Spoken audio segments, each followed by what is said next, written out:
I stood in front of room 1402 at the Hilton, gripping the keycard I had just picked up from the front desk. The rain in Los Angeles had been pouring earlier, soaking my suit.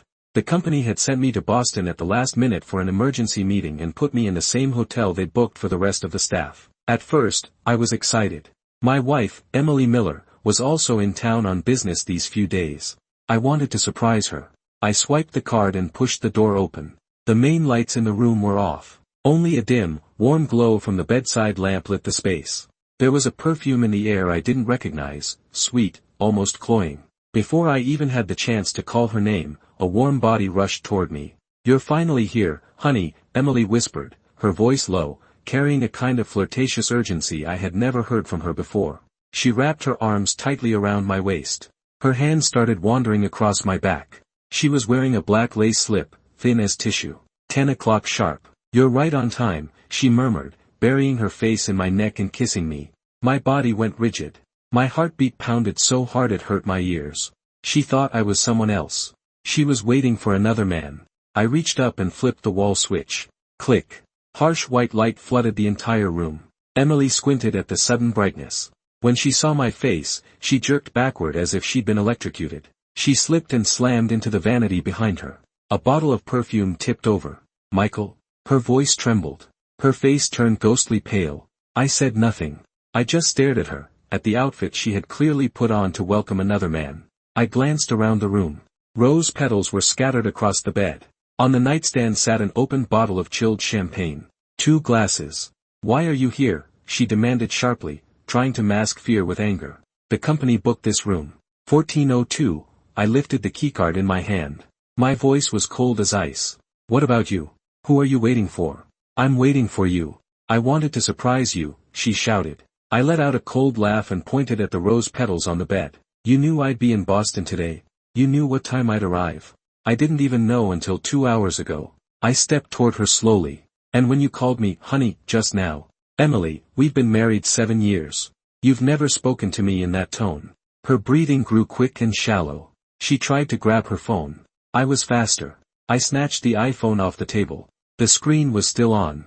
The WeChat chat window was open. The contact name was just, J. The most recent message, sent at 9:50, read, "Baby, I'm downstairs. Put on the black one I bought you. I want to see it." Emily had replied, "I already did. The door's unlocked. Come in and eat me up." I turned the screen toward her. "This is the surprise you had for me?" I asked. Emily collapsed to the floor. She started crying. Her eyeliner ran down her face in dark streaks. "Michael, listen to me. I can explain. It was just a game.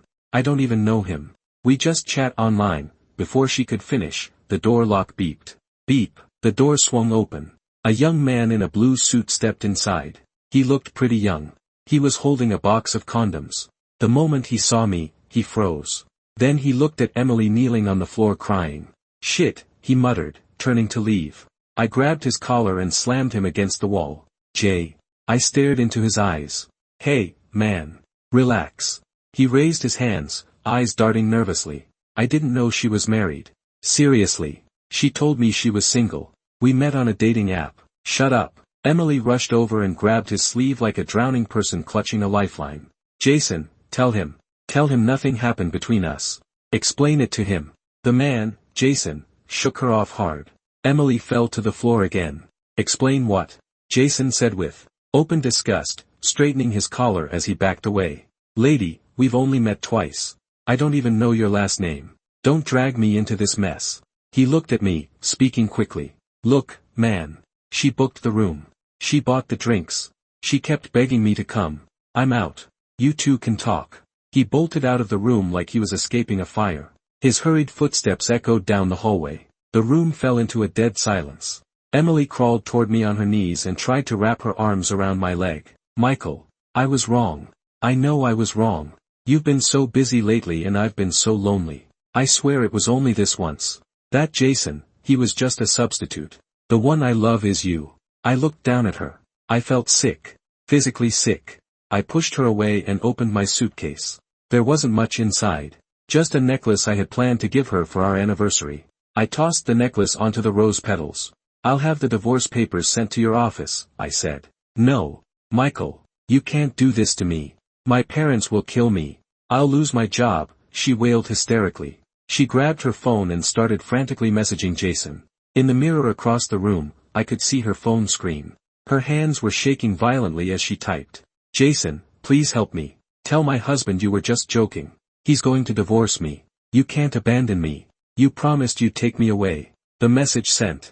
2 minutes later, Jason replied, don't drag me into this. We're nothing. Stop bothering me. Then a red exclamation mark appeared. He had blocked her. Emily stared at the screen, then suddenly started laughing like a madwoman. I picked up my suitcase and walked out of room 1402 without looking back. The hallway outside was long and brightly lit. I stepped into the elevator and pressed the button for the first floor. Just as the doors slid shut, I heard a scream echo from the far end of the hallway, raw, desperate, completely broken.